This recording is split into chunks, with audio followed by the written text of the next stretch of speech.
Lahat ng sakit may expiry date. Hi guys, it's Ate Mears.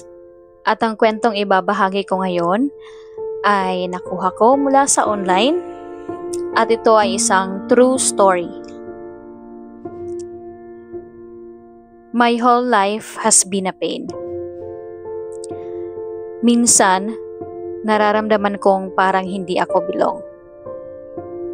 Parang ako at ang buhay ay hindi magkaibigan. Minsan, naiisip ko, baka mas mabuti pang wala ako sa mundo. Siguro kung kasama ko na lang ang mga anghel, wala nang manloloko, wala nang mananakit, at hindi ko na mararamdaman itong sakit na ito.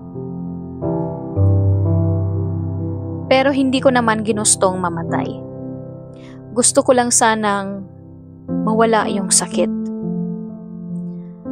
Ang dami kasing tao na nanakit sa akin. May mga taong niloko ako, ginamit ako. Tapos, ipagmamalaki pa sa iba na hindi naman talaga nila ako minahal. At meron ding mga gumawa ng bagay sa akin na hindi ko kailanman deserve. Na-experience ko ang sexual abuse. Hindi lang isang beses. At hindi lang sa isang tao. Pero kahit ganon, hindi ko natutunang kamuhian lahat ng lalaki. Kasi naniniwala pa rin ako na may mga mabubuting tao na kaya pa rin magbago. May puso rin naman akong marunong magpatawad. Kahit ilang beses na akong nasaktan, sa totoo lang, wala pa akong nakilalang lalaki na rumispeto at nagmahal sa akin ng totoo. Lahat sila ginamit, sinaktan, at iniwan ako. Pero alam mo, hindi lang tungkol sa love life ang kwento kong ito. Ito ay tungkol sa kung paano ako tumayo ulit kahit ilang beses na akong bumagsak. Naging nanay ako sa edad na 19. At oo, iniwan kami ng tatay ng anak ko. Sumuko ba ako? Hindi. Hindi ako sumuko. After 6 months, bumalik ako sa school kasi gusto kong patunayan na kaya ko. Pero dumating ang panibagong pagsubok. Nagkasakit si Papa. Tumigil siya sa trabaho. At hindi na niya kaya ang tuition ko. Kaya napilitan akong huminto sa pag-aaral. Walang tumulong sa akin. At yung mga kamag-anak naming mayayaman, sila pa yung unang humusga. Sila pa yung unang nagkwento ng masama tungkol sa amin. Pero, sabi nga nila, it's not the size of the dog in the fight, but the size of the fight in the dog. Kaya kahit hirap, kahit gutom, lumaban ako. Alam ko kung ano ang magutom. Alam ko kung paano matulog nang walang laman ang tiyan. Pero alam ko rin na hindi yon ang katapusan ko. Hindi nagtatapos ang kwento ko sa ganong suliranin. Kasi naniniwala ako that my background doesn't determine my future. Ako ang pag-asa ng pamilya ko. At kahit ilang beses akong tinawag na biktima, Ngayon masasabi ko, hindi na ako victim. I am a survivor. Na-experience ko rin ang cyberbullying. Ang daming taong nanghusga sa akin. Kahit mga kaibigan ko o sa social media man.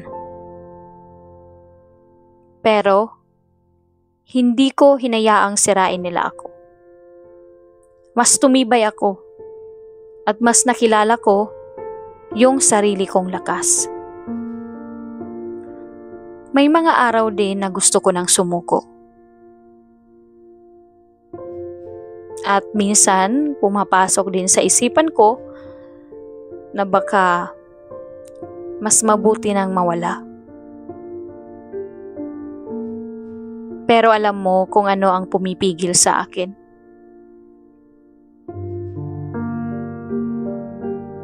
Ang anak ko.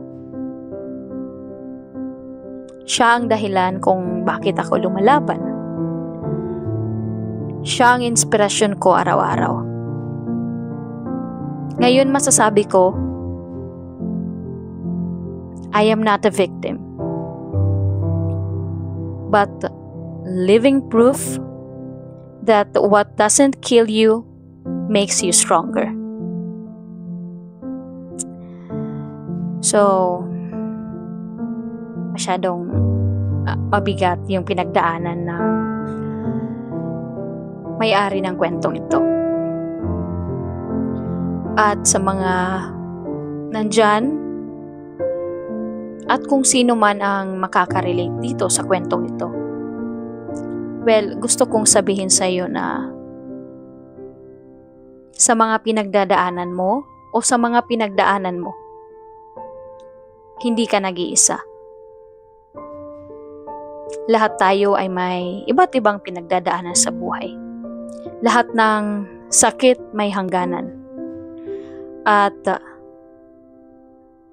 lahat ng oras na dumaraan, ito ang magiging daan para maghilom yung mga sugat na pinagdaanan natin. Alam nyo, kapit lang. Kasi may dahilan kung bakit nandito pa tayo. May dahilan kung bakit nabubuhay pa tayo. So, please don't lose hope. Hindi naman natin kailangang maging okay agad. Hindi mo kailangang maging okay agad.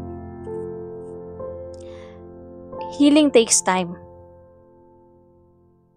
Take your time. That's perfectly okay. Okay lang.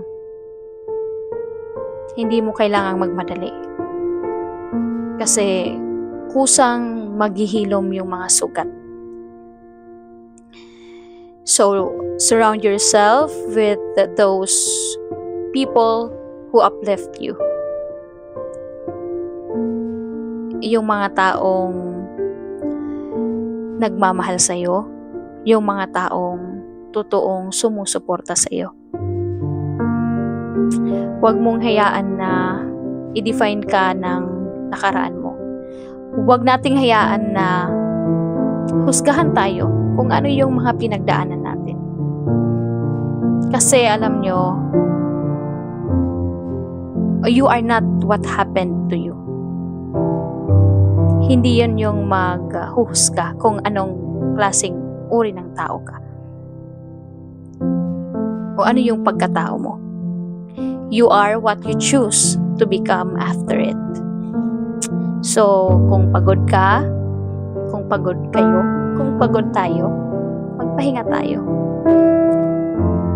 Bigyan natin ng ating isip, damdamin ng panahon. Magmuni-muni, kumbaga. Pero, huwag tayong sumuko. Huwag tayong susuko. Kasi gaya ng kwentong ito, lahat ng sakit may expiry date sa dulo ng bawat luha natin. ay may bagong simula.